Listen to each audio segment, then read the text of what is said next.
Why does Spanish say me gusta el café instead of yo gusto el café? If this sentence feels backwards, you are not alone. This is one of the most common grammar problems for Spanish beginners. Hi, I'm Andrés. Welcome to Clear Spanish Grammar, where Spanish grammar becomes simple and clear for beginners. In today's lesson, I'll explain why me gusta feels different from English and how to use it correctly. In English, we say I like coffee. The person comes first. I like coffee.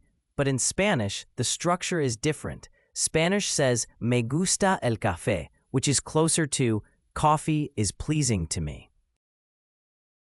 That is why yo gusto el café is incorrect. The correct sentence is me gusta el café. Think of it this way. In Spanish, the thing you like is the main focus. If the thing is singular, use gusta. If the thing is plural, use gustan. For example, me gusta el café means I like coffee. Coffee is one thing, so we use gusta. Another example, me gusta la música means I like music. Music is singular, so we use gusta. But if you like more than one thing, use gustan. For example, me gustan los tacos means I like tacos. Tacos are plural, so we use gustan. Another example, me gustan las películas means I like movies. Movies are plural, so we use gustan. Now let's look at different people. Me gusta means I like. Te gusta means you like. Le gusta means he likes or she likes. Nos gusta means we like. Les gusta means they like.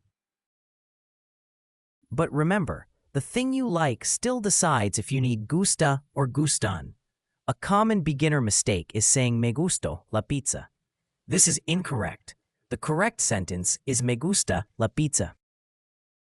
Why? Because la pizza is the thing being liked and it is singular, so we use gusta. Let's compare two examples. Me gusta el libro means I like the book. One book uses gusta. Me gustan los libros means I like the books. More than one book uses gustan. So remember this simple rule. Use gusta for one thing and gustan for more than one thing. Before you leave, answer these 3 questions in the comments. Question 1. How would you say I like apples in Spanish? Would you use gusta or gustan? Question 2. How would you say she likes coffee in Spanish? Would you use le gusta or le gustan? Question 3. How would you say we like movies in Spanish? Would you use nos gusta or nos gustan? Write your answers in the comments. If Spanish grammar feels confusing, subscribe to Clear Spanish Grammar for simple whiteboard lessons that make Spanish finally make sense. See you in the next lesson.